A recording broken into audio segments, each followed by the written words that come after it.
Good morning, everyone. Thank you for joining us for today's webinar, Preparing for the 2020 Medicaid School Program, Clarifying the Cost Report, Agreed Upon Procedures, and more, presented by Rea Associates, a top 100 regional CPA and business consulting firm with offices across Ohio. My name is Imani Hills, and I'll be walking you through a few housekeeping items for today's webinar and introducing today's moderators. First, if you have any questions during today's presentation, you may enter them into the chat box on your screen. We will try to answer as many questions as we can at the conclusion of today's presentation. However, to be respectful of your time, we know that we will not be able to get to them all. Therefore, following today's webinar, we will review all questions and send out the answers via email as soon as we can. If you'd like a copy of today's slides, you'll find they're available in the handout section of the webinar dashboard on your computer screen. Now I will pass this over to today's moderators, Zach Morris, Principal and Director of Government Services, and Ken Richards, Principal at Rea Associates. All right, good morning. Thank you, Imani. And thank you to everyone for joining us today as we go through preparing for the Medicaid School Program Cost Report Agreed Upon Procedures for the 2020 version. I just wanted to take this opportunity to welcome everyone to the presentation this morning. And we have some great panelists for discussion today. And so I just want to go ahead and highlight that.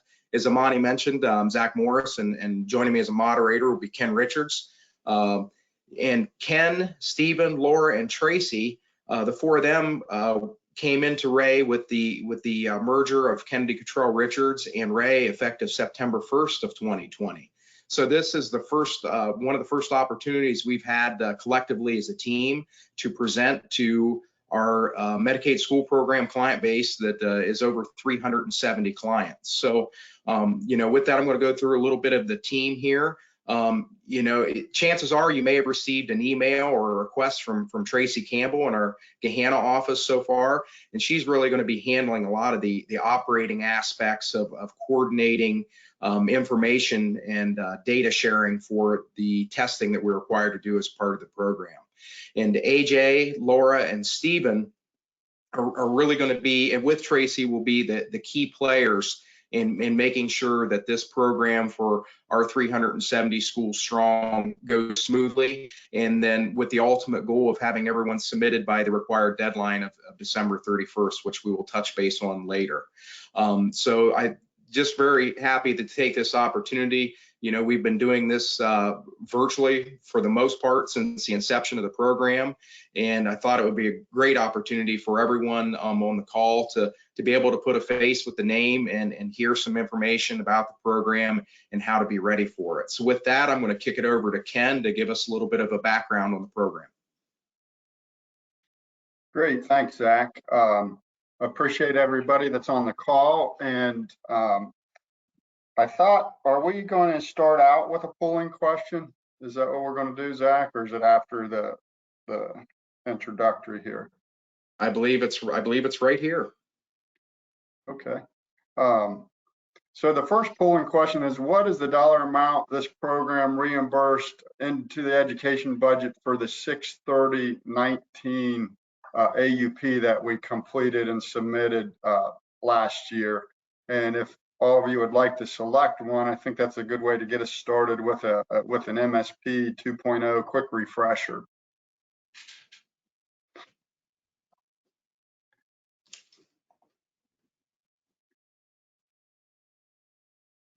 Imani, are we having results coming in? Okay. All right, that's we got a tie at the 150 million and 200 million, and the correct answer is for 6/30/19 it was 150 million, and we can go on to the next slide.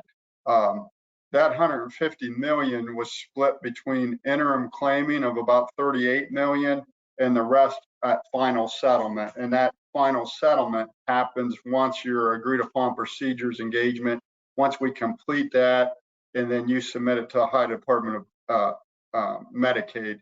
But like I said, before we go through, today we just really intended this to help you with this next round, meet the team, but I just think it's important maybe to spend 5 minutes on just a quick refresher of the Medicaid school program.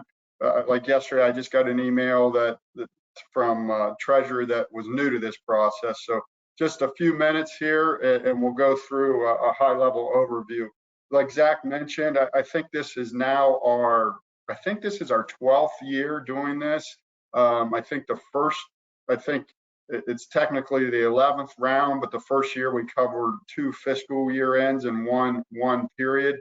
So the Medicaid school program has been around for a while. It is a great way for school districts to get reimbursed for services you're already providing out of your you can't claim it unless it's out of a fund other than federal. So your OT, PT, speech, audiology, psychology, nursing, psych evals, and specialized transportation. It's a way for you to get your district to get reimbursed for those costs. And it comes in two pieces. The first is interim claiming that you receive throughout the year. And like I said, the second piece is the final settlement that is tied in directly with our AUP. Once that's completed, we submit it, and then you get your final reimbursement. It's important to note that it's not a dollar for dollar reimbursement.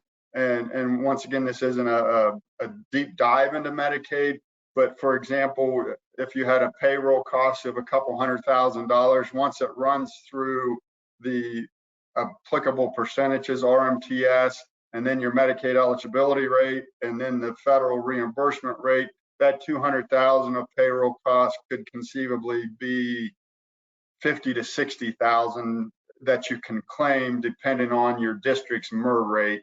So that's just a high level overview. If we can go on to the next slide, that would be great.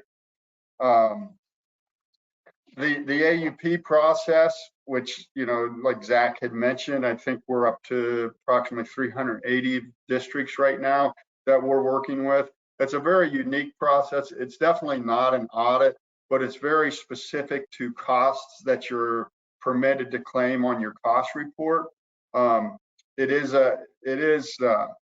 What's important about the AUP process, and I'd like to just zoom in on that last bullet there, because that final settlement doesn't happen until we're finished. So the more cooperation we can get from the district and your special ed directors, your whole Medicaid team, the quicker we can get the job completed, and then the sooner you'll get the final settlement.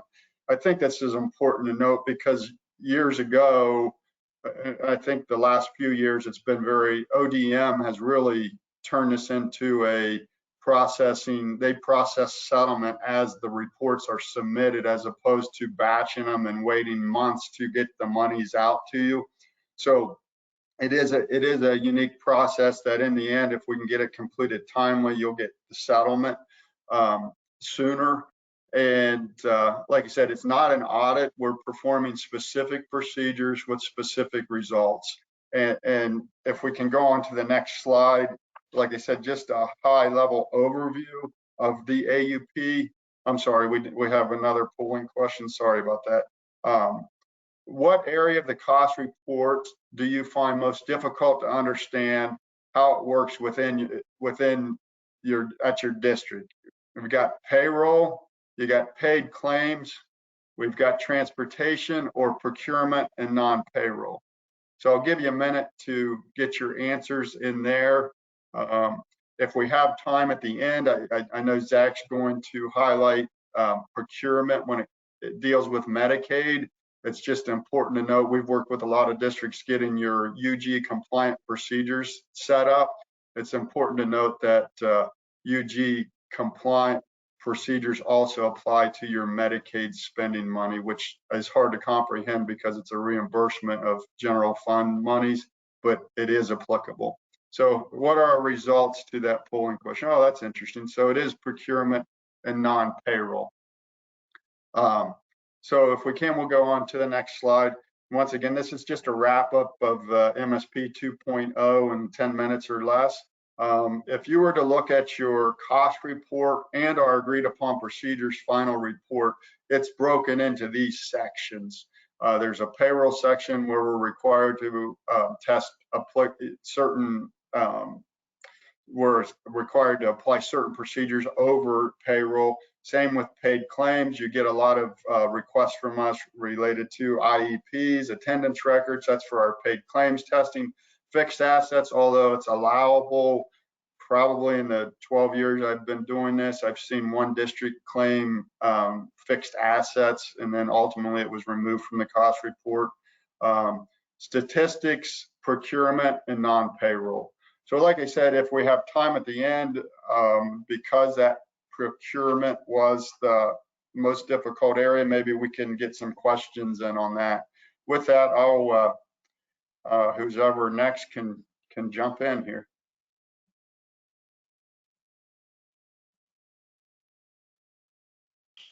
Yep. Thanks, Ken.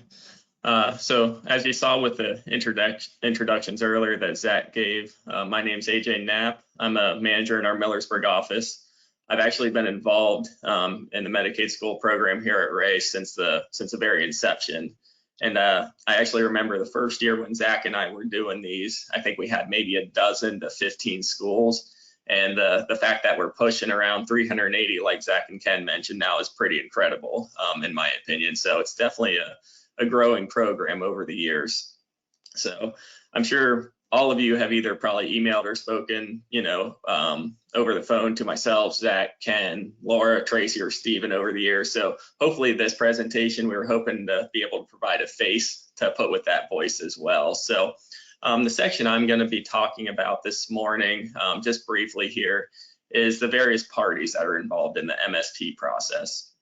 So there are several parties involved in this that make the program run and be very successful.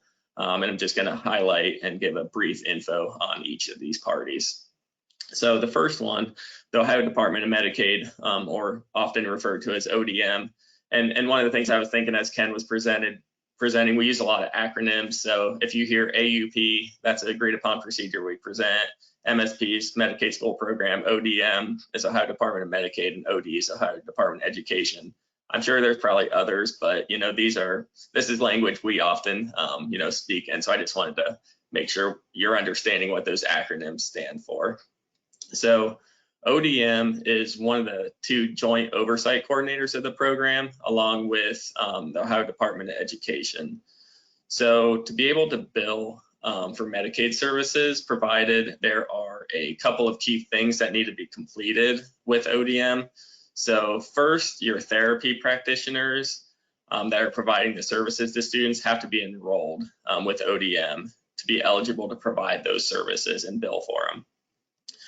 Also, the students need to be determined to be Medicaid eligible. So Medicaid eligible claim therapy services are then billed to ODM. And like Ken mentioned, interim claims are processed throughout the year by ODM related to those billed claims. So you should be receiving payments throughout the year. ODM kind of did this, I think, as more of a cash flow strategy, so they can not just have a huge final settlement at year end. So those are the two payment methods. ODM also is one of the parties that reviews and approves the cost report and our AUP templates prior to the start of the reporting period that we're working on. So they basically have to approve that before we can, start that work. And then ultimately at the end of the AUP, once all the final documents are completed, they're submitted, and both ODE and ODM will review those. And then, like Ken mentioned, ODM issues that final settlement to the schools, which is based on, again, the submission date that they receive it. And I think their goal usually is to have those final settlements issued about 6 months after those final documents are submitted. So, like Ken said, the quicker we get the info in, the quicker we can complete it, the quicker you're getting your final money for the settlement. So Ohio Department of Education, or ODE, again, like I said, they're one of the joint oversight coordinators along with ODM. So ODE actually does more of the work to prepare the templates for the cost report and AUP report prior to the reporting period. And they are ultimately the ones responsible for entering all those rates and percentages that Ken mentioned, RMTS. They approve the MER data, which is Medicaid eligibility rates, that are input into the cost report. So the MERD data is statistics that are reported on the cost report, such as the number of students in the district, the number of Medicaid eligible students, the number of IEP students, then all of those numbers are entered in the cost report, and that's where those costs then flow through those various percentages to get to your final settlement amount. Again, the final documents are submitted. ODE reviews them. So ODE really reviews the adjustment schedules for accuracy as well. So you might get a notice from ODE. It's usually just an email from them that says the cost report wasn't accepted because there was an error of some sort. Usually it has to do with the adjustment schedule. Maybe the cost or the total costs that are being adjusted off on the adjustment schedule don't agree back to the cost report amount. Hopefully these are very few and far between. I know we get a couple every year, but usually it's just an error either that we might have made or the billing agency might have made when entering those amounts on the cost report. It's not a huge deal. You get the notices. You can just email one of us, whoever your main contact is. And then what we'll do is we'll ultimately work with the billing agency to determine what the cause of the error was, make sure it gets updated, and then get the correct info submitted. So the billing agency, they're one of the parties that is directly contracted by you. So the billing agency is responsible primarily for the processing of the therapy claims that are submitted for payment, as well as the preparation of the cost report that is submitted. So really your billing agency should be the main point of contact for your therapist if they have any questions. And then also yourself, if you have any questions related to costs that are included on the cost report or amounts that are reported in there, really your billing agency contact should be that direct contact that you're asking. But you can always feel free to reach out to us. We work great with the billing agencies. You know, we do a lot of work with them regarding this process and are in constant contact with them. So if you do have questions and you don't want to go to them, you'd rather come to us, feel free to do that. So the billing agency collects the source info that's included on the cost report from you. And then once they complete the cost report, they submit it to us for testing. And then, like I said, we work directly with the billing agency throughout the process. And I know later in the presentation, we'll be discussing some of the various items in request between the billing agency versus us. So CPA firm, so obviously, you know, we're your CPA firm that you contracted with to complete the AUP. So as a reminder, the requirement is that to be eligible to receive Medicaid funding, you need a CPA firm to complete the agreed upon procedure. So otherwise you either can't bill for Medicaid eligible services, or if you did bill for Medicaid eligible services and didn't have an AUP completed and submitted, all those interim claims monies you would have received during the year would have to be paid back to ODM. So the AUP is one of the requirements that OD and ODM put in place when they developed this program, that it's a requirement. So, and I know, again, we'll go in more detail on this in a minute, but we receive the cost report and supporting info from the billing agency. And then from that, we make our selections, send those requests to the school for our testing procedures that we're required to complete. So all of our sampling methods, testing requirements, they're actually directly guided by the AUP. So we're really just following the requirements in there, and we submit at the end of every period, we submit our agreed upon procedures report. So if you want to gain a more detailed understanding of exactly what we're looking at and why we're requesting certain items, it's all documented right in there. And then ultimately, upon completion of our agreed upon procedure, we issue a final AUP report along with the adjustments and findings. We submit those to you, the school, because ultimately you're responsible for filing those documents to OD and ODM. And then lastly, last party, you as the school, ultimately, that's your role in this process. And as I mentioned earlier, both us and your billing agency are contracted with you for this process. So we work with both the special education department, that's a big one for the gathering student information, but then also the treasurer's office to obtain the necessary information for our testing. And then, like I said, ultimately, you as the school is responsible for the filing of all the information once it's completed.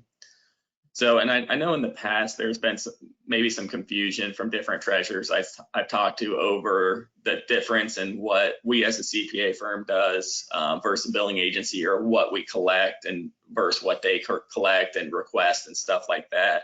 So hopefully this was a little helpful to explain those differences. And like I said, I know we'll also go into more details on the request and such here in a few minutes. So I just want to thank you for your time. Hopefully that just quick brief overview of the parties was helpful. And now I'm actually going to pass it over to Laura, who's going to talk more detail regarding the timeline of the MSP process. Thanks, AJ. Hi, everyone. I'm Laura Nijme. I'm a manager at Rea. I came over as part of the KCR merger, as Zach already stated. I've been involved with the Medicaid school program for several years now, and I'm going to be presenting on the timeline of the MSP engagement as well as the information requests. So before I get into the timeline, one of the things that I want to point out to anyone who is new to the MSP is that we're looking at typically a year or two behind, depending on what stage we're at in the engagement. For example, you guys right now are at the end of your fiscal year 21 school district year and going into fiscal year 22. And we are now just getting started on the fiscal year 20 cost reporting period. So one of the first things we obtain to get started on the engagement is a claim payment report. And this is something that we obtain from your billing agent, which is essentially a listing of the claims that were paid during the year and that are reflected on the cost report.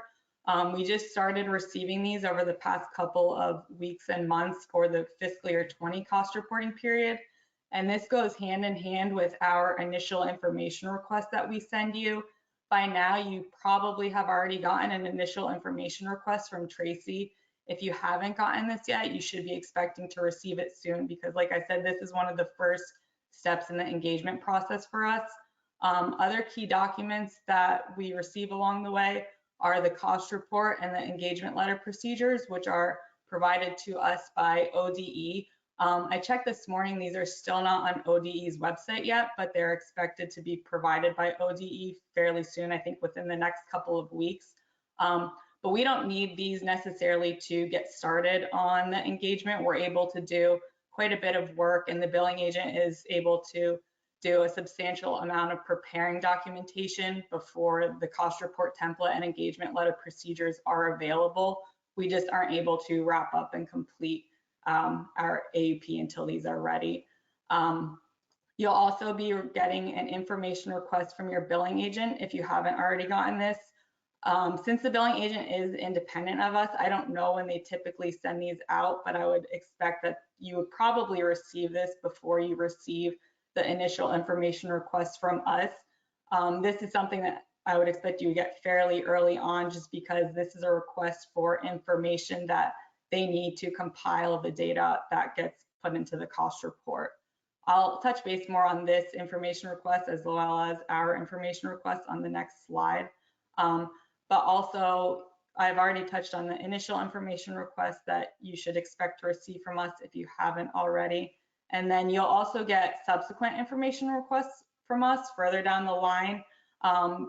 We initially start out by sending you that initial information request, and then we'll send you a second information request, which is what we send after we've had a chance to review some of the cost report documentation that has been provided by the billing agent. So this is where we make our sample selections, and then we send you another request related to the other areas we're required to test. And I'll get into this more on the next slide. But the timeline of when you can expect to receive your second information request from us, that can vary drastically, because that's directly related to when we receive the cost report documents from the billing agent. So we can't review and prepare any of this information and get these requests out to you until we obtain that information from your billing agent. And that goes hand in hand with the information that they are able to obtain from the districts. So if you're a district that responds pretty timely and gets that information to the billing agent right away, I would expect that we should get your cost report documentation fairly early and can get started on that.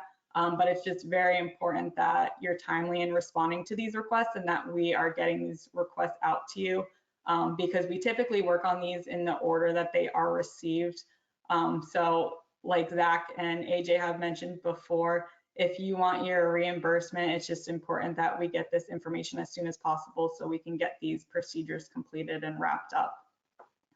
As far as the completion of the engagement and the submission of the cost report, Zach already mentioned this has a deadline of December 31st, which has historically been the deadline for the past several years. OD and ODM have been a little lenient in granting extensions for these deadlines, but each year they're becoming more increasingly strict with enforcing these deadlines. So one of these years, it's actually going to stick with that December 31st deadline, and this might be the year. We aren't sure yet. So like I mentioned, it's really important that, one, we get these information requests out to you and that you get the information needed back to us as soon as possible. I know it seems like we're only in June now and that December is a long way away, but often we'll send a second information request and we get that information back and review it, and we find out that we need something further or something was missing. So if there's a lot of back and forth between us and the district in trying to obtain the information that we need to complete the engagement, it can just draw out that process and make it a lot further along the line. So again, just to sum up kind of the timeline, we get that paid claim report and get those initial information requests out to you, and you should also expect the information request from your billing agent pretty early on. Once we start getting that cost report documentation from the billing agent, we'll send you the second information request, and then if we need any other further requests along the line. And again, just that timeline really varies. We might have sent you an initial request in May, and it's possible that you won't receive a second information request from us until maybe even as late as September or October. And that, like I said, that's really just dependent on when we get that cost report documentation from the billing agent. So really just the key to get everything done timely is, one, that on our end and the billing agent's end, we need to be communicating to you what we need to get the job done. And then in return, we ask that you provide us that information in a timely manner. Now on the next slide, I'm going to go into the information requests. So like I said, the first request that you'll probably receive is a request from your billing agent. And as AJ said, this is completely independent from the request that we send you. And I just want to bring that up again because it's once in a while we'll send a second information request and then we get a response from the district that they are under the impression that they've already provided us this information. But really what they're referring to is the information that they provided their billing agent to prepare the cost report. So the information that the billing agent gets from you is really what they need to determine what costs need to be claimed on the cost report. So it's primarily USAS or accounting reports such as payroll registers, check registers, other reports similar to those, invoices, service contracts, really just anything that they need to support the cost on the cost report. And this can vary by billing agents. Some request a little more documentation than others, but ultimately the cost report is the same no matter which billing agent you're going with. And then I've already touched on the initial information request that we send. Again, this relates directly to that paid claims report. And if you haven't already gotten one for the fiscal year 20 year, you should be getting one soon. And this is your request for IEPs, attendance, and in some cases, parental consents. If we don't request the parental consents from you, we're still looking at these. It's just some of the billing agents retain this information for the district. So we don't need to go to the district for these forms. And then subsequent information requests. So that will be our second information request. And then if we need to send any third, fourth, however many requests we need to send to get the job done. So one of the first things that I want to point out is this may contain information from that initial information request. A lot of times, if this is on the second request, it gets overlooked because districts are under the impression that they've already provided this information to us. But it's very, very common that we end up getting the IEPs and attendance and we go through them and we realized either a student was missing or that one of the IEPs was provided for the wrong date.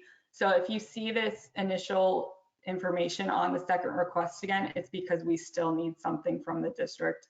We try to be pretty good at documenting what we did receive and what we need instead, so that way it avoids confusion, but sometimes there still is confusion as to why that's on the second request again. And then payroll information, this is what we need to test the payroll section of the cost report. We need payroll contracts just to support any costs that are claimed on the cost report. If your district has an indirect cost rate, we might be requesting an indirect cost rate letter from you. Again, this is something that a billing agent might be able to provide us if they already have it. If we're testing an employee that has payments from federal funds, we'll need support to verify those costs. So basically, we're verifying the costs that are claimed on the cost report. One thing that I want to point out for payroll contracts is that often employees have payments that are in addition to their regular salary. We try to be good about wording this on the request, so we try to make it clear that we need more than just the typical salary notice. But it's really common that when we request the payroll information, we just get those standard salary notices back without the additional supplemental or extra time support to support those costs. So this is an area that's commonly results in a third information request needing to go out. Transportation, not too many districts have transportation costs on their cost report, but we are seeing more each year. If you have transportation, we need something to verify that it's eligible to the MSP program. So this is where we need to verify that the district's transportation is considered specially adapted. This doesn't necessarily mean physically adapted, but we'll either be requesting support, usually the screenshots from the ODE Safe system, so we can verify that buses are physically adapted with wheelchair lifts or something like that. Or if it's a special circumstance where it's not necessarily a physically adapted vehicle, we'll be making inquiries to determine that it still meets the needs and is Medicaid eligible. Procurement and non-payroll, I think we've already covered that this might be one of the most confusing areas on the cost report, and I think part of this is related to the procurement selection methodology, which I'll get into in a minute. But for payroll, non-payroll, it's pretty typical. We request canceled checks and invoices. If your vendor provides a student listing with those invoices, we need those as well. Sometimes we're not able to get the correct accounting reports that we need from the billing agent. So the billing agent uses your accounting reports or USAS reports to support the costs on the cost report. So we already have those if you provided those to the billing agent. But in some cases, especially now that schools are switching off of USAS, one of the things that we're finding out is for payroll, for example, we might get a payroll register that was used to calculate the cost on the cost report, but it might not have the funds that those salaries and benefits were paid out of. And that's something we need to verify in our process, that all of the costs claimed on the cost report were not paid from federal funds. So it's possible in procurement and non-payroll and payroll that we might need to be requesting additional USAS or accounting system reports from you. And then lastly, what I wanted to touch on with procurement and non-payroll is the information regarding the procurement methods for selecting the vendor. Those of you who have worked with KCR in the past, you are probably familiar with our procurement and non-payroll questionnaires that we used to send out to you. I think this was probably the biggest area of confusion with these information requests. Rea did it a little differently, and now that we're Rea, we're trying to get on the same page. So we've kind of merged an approach that we're going to do, where we're going to essentially complete the procurement questionnaire and non-payroll questionnaire for the district, just based off of information that we've gathered from doing the AUP, as well as any review of the contract, inquiries with the district. And we are going to fill that out for you and then send that back to you with our request and have you review it to verify that what we've documented in there is correct. And I believe we're also going to put something in the rep letter to assert that what we've said is accurate. So that will hopefully be easier on districts this year. But if you have any questions on any of these items, I strongly encourage that you post a question to the question board. It's highly likely that there might be others out there who have the same questions as you. And I didn't want to go into too much detail since a lot of you are already familiar with this. And now Tracy is going to go into methods of providing this information and touch on Sharefile.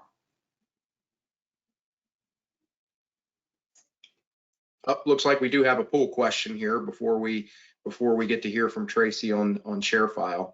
And what the poll question is has your school completed the non-competitive proposal waivers and submitted that waiver to ODE for approval? So we'll give you a few seconds here to respond to the question.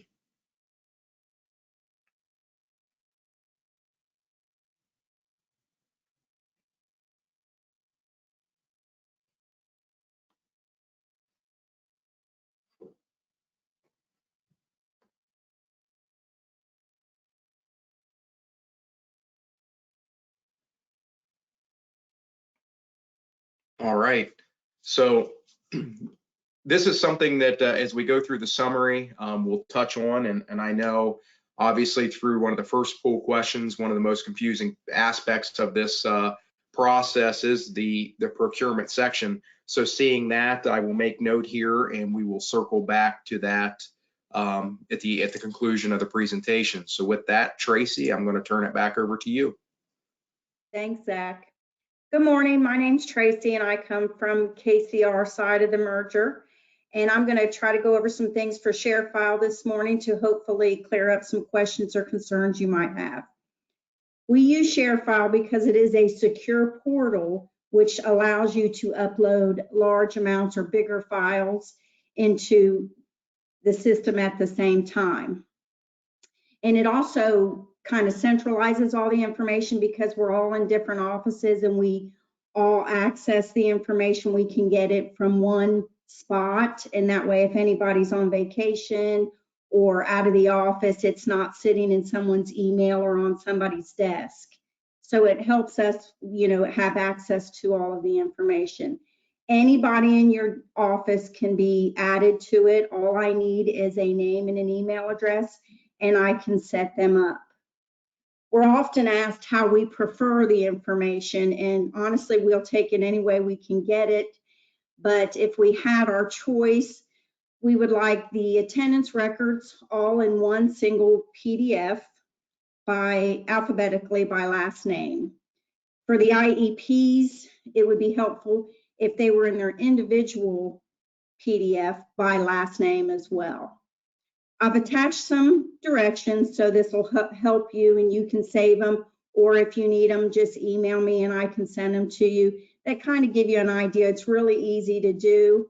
So if you look at the next slide, when you do your sign in, you'll get a link from Sharefile that says, I've shared a link with you. You can sign in and set up your password. When you get in, you will see the column off to your left and it'll say folders. You want to go down to where it says shared folders. Click on that and then you should get a screen that looks something like this. It'll have your district name at the top. It'll have two folders in it, one that says district and one that'll have your billing agent's name on it. You will want to download all the information into the district file. Once you open the district file, you will see a blue dot in the upper right-hand corner, which will pull up this drop-down bar, and it will say upload. You click on upload, and then if you switch to when you get to the next screen, you will see this. Abby, can you switch? Next screen. There we go. You will have, you can either drag and drop them, or you can browse your file, your desktop, wherever you have saved them. Now, if you drag or drop, I've heard it prefers Google Chrome as the browser, but I have honestly used other ones. But if you're having problems and you're in a different browser, you may want to try Google Chrome. But if you browse, you can click on all of them on your desktop, upload them to here, and then you just hit the upload in the bottom left-hand corner, and you should see them all downloading. We do get a notification that you are uploading or have uploading. We do prefer if you kind of do it all at the same time, so we're not getting bits and pieces here and there. That way nothing gets missed. but hopefully this has answered some of your questions. And if you have any, don't hesitate to reach out to me. I'm happy to walk you through on the phone any way you'd like. So now I will pass it over to Stephen. Hello, everyone. I'm Stephen Roberts, Senior Associate here at Rea, and came over with the KCR merger. And I will be hitting on the final report. So like AJ kind of had mentioned earlier, the agreed upon procedures report, well, this comes after, we get all the information requests out and receive the information in, and we do all our testing. The next step up is to write the report. And how AJ had mentioned that ODE and ODM produce an engagement letter out for you guys and for us, and we kind of take that lists out the procedures, and we put our findings under each procedure.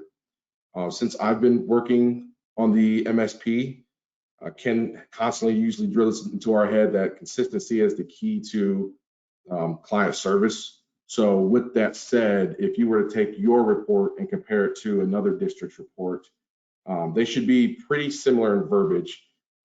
With that said, each district is different, so you will see some differences there. So for example, if one district has payroll and the other district doesn't, you won't see the same setup in it. We kind of like to minimize the sections that we didn't do. And the same for procurement. Some districts have procurement and some don't, so it may look different there. But for the most part, you'll see a procedure, and below that you'll see a finding with either we were able to complete the procedure, or you'll see the exceptions that we may have found. And then kind of just to drill down into the exceptions, basically what an exception is we do our test and we weren't able to verify the step in the engagement letter that we were trying to do. And so then we would have an exception. And most of the time, those exceptions get adjusted from the cost report. Which kind of leads me into the next topic of the main exceptions that we usually find. And I know for the most part, they usually come into the paid claim sections, which kind of ties into that earlier poll question of that being one of the more difficult sections. So here's just a few main things that we usually find. The IEP signed by the practitioner, and that's just us looking in the IEP to see that it's signed by the therapist. Another one is attendance records, verifying that the student was in the school the date the service was provided. Another one is parental consent. That could either be it not signed by the parent or just one not provided in general. And another one that we usually see is the IEP not covering the service date. And I know this kind of can get tricky sometimes if students are transfers in. I know sometimes the old school has the IEP that for the date that covers it and whatnot. So we kind of understand when those things come up, but we do like to see an IEP come in that covers that date. So these ones for the paid claim sections, they do get cost adjusted off the cost report, but I do want to note that these aren't major cost adjustments that impact your the cost report. Kind of mentioned it earlier. Once it goes through RMTS and MER, it's really minor impact on the cost report, which ultimately impacts your refund. So I know sometimes when I talk to a couple treasurers and we see maybe 10 IEPs weren't signed, they kind of get concerned. But once you really drill down and see that, okay, this is really a minor impact on your refund, it's not too big of a deal. I do want to point out the more major impacts that would be on the cost report would be for like payroll. If we had to pull off salaries, that could be pretty heavy impact on the cost report and on the refund, as well as the procurement section. So, and the threshold now for procurement is $250,000. So you can imagine if we had to pull off a full contract, that would be pretty detrimental to the cost report and ultimately to the refund. But those, we don't see those too often, maybe every now and then. But for the most part, it's the paid claims. Once you do get the final AUP cost report, I like to kind of recommend that you guys take a peek at it and to review it. I think that like AJ kind of mentioned, I think that gives you a good concept of what we are looking for. And it'll help you guys kind of understand our information requests, that things that we're asking. And also kind of summarizes when we do find exceptions, it kind of shows you, okay, here's where we see X amount of IEPs weren't signed. We see X amount of attendance wasn't provided. I know I talked to a few treasurers where they go, okay, only thing that we're seeing is the IEPs weren't signed. I can kind of have that cleaned up for next round. So kind of taking that cut at that, it will kind of help you maximize your refund in the end, and kind of give you a good give you a good summary of what we're looking at and what is going on. So with that, I will kick it over to, we have a poll question. What is the most, Yes. what is part of the program that is the most challenging for your school? And feel free to answer.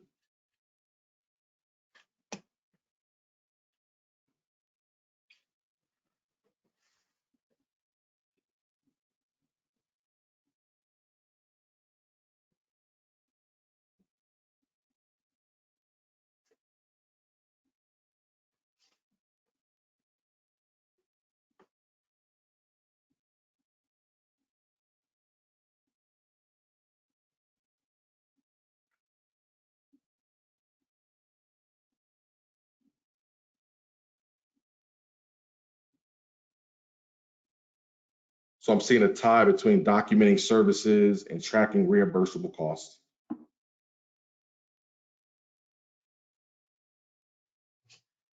Well, great. I'm just glad to see that.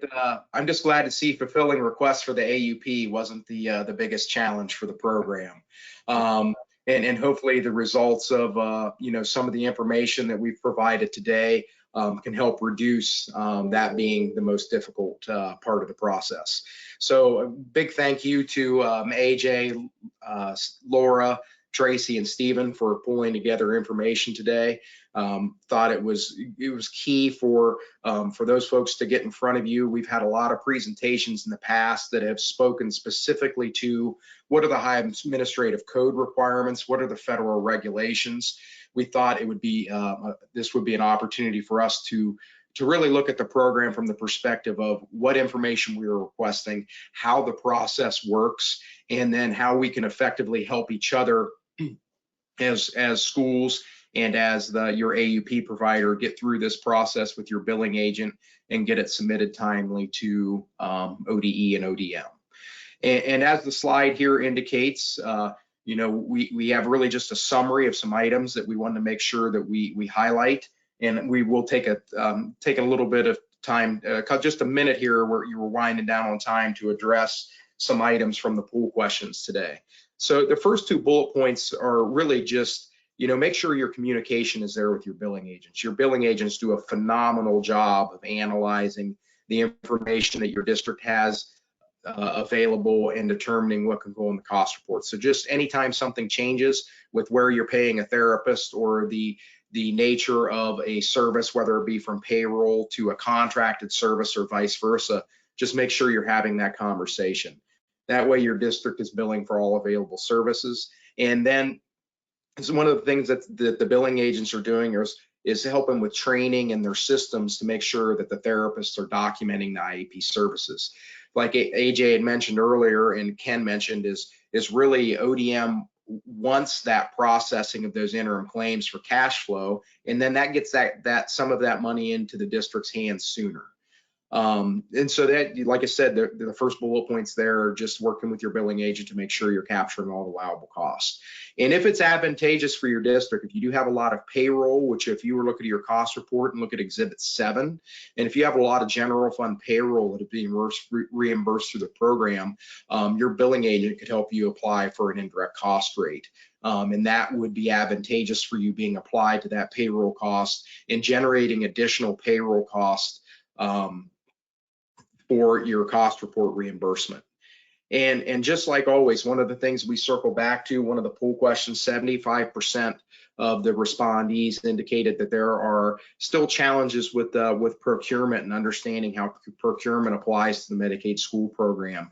And what I encourage you to do is look back at your policies and procedures specific to your federal procurement requirements, such as Neola, your 6000 series policies, and apply any policy that you would utilize for a procurement of a good or service with federal with a 500 fund to the same type of things that will be cost reimbursed through the Medicaid school program. And that's something that you can also look back at Exhibit 8 of the cost report and make sure that the contracts that you are capturing there have been procured under those policies and procedures.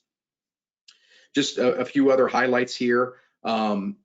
Parental consent forms. You know, as Stephen mentioned, this is one of the biggest areas that we see with violations and paid claims. So just work with your student services department to encourage them to continue to push to have those parental consent forms on file so that you can bill for those services. And as Stephen mentions, review that final AUP report, understand those findings and use that as a tool. You know, one of the nice things that we have communicated, all of the paid claims findings that we see throughout the course of this program, none of that are extrapolated on your population. So if you have one document, one AUP or one IEP that's not signed, only that one claim is adjusted off the cost report. So it may impact your final settlement by $20. To whereas if Department of Medicaid or Department of Education uses an auditor or state's office were to do that and extrapolate errors, it could end up costing more. So definitely use this as an opportunity to work with your student services department to make sure that all of those items are being followed up on and that the therapists are appropriately signing the documents. And then communicate, you know, we just ask that you communicate this information with all the stakeholders in your district. So student services, folks in your treasurer's office, just items, people that will be exposed to this process and may have some additional questions. And like I said before, Ken, do you have anything that you want to add to the summary slide before we move on to questions? Sure, just to jump on what you just said there, Zach. This first training, which I hope is many more to come, we sent the invite to our main contact for your AUP. But I encourage all of you, if you do have a Medicaid team, this is being recorded, and we can push this out and you can share it with the rest of your Medicaid team, and then everybody on this call is available for questions. And then Zach, we had the other polling question related to the non-competitive proposal waiver that many of you responded you did not know about. That is on ODE's website, and it is something we can talk through with you. But in addition to help you with Medicaid, that also is something that you definitely want to know about in regards to your other federal programs that will be addressed to your single audit. So, you know, I mean, my last comment on procurement, I know it's confusing because none of this Medicaid reimbursement appears on your federal schedule, but yet we're turning around telling you need to apply the procurement standards to it. And that is because it's in the agreed upon procedures, and the Ohio Department of Medicaid and ODE is stating that this is something we need to test. So it is important, if you do have your procurement policy and procedures like Zach mentioned, that you do make this applicable to Medicaid, if not now, definitely moving forward. But with that, I haven't seen any questions come in, but that doesn't mean you can't just well, I think you do have to type them in, don't you, Zach? Yep, and I did see one pop into the dashboard here, and the question is, can we have a copy of the presentation? And I believe as Amani helps us wrap up the presentation here this morning, she will give some direction on how that will come out, and also access to this recorded webinar. So not seeing any other questions. Imani, are there any other questions for us? No, I think that's it, and that's correct. At the end of today's presentation, we'll be sure to send this out to all of you guys, but you can also download the handout in the dashboard section, but we will be sure to send that to you. And thank you guys. Thank you for joining us on today's webinar, preparing for the 2020 Medicaid school programs, clarifying the cost report, agreed upon procedures, and more. We hope the team was able to provide you with some valuable insight in regards to best practices and potential solutions. If you sign off today and realize that you have additional questions, you're always welcome to reach out to any of the presenters directly. And thank you, and we hope you have a great day.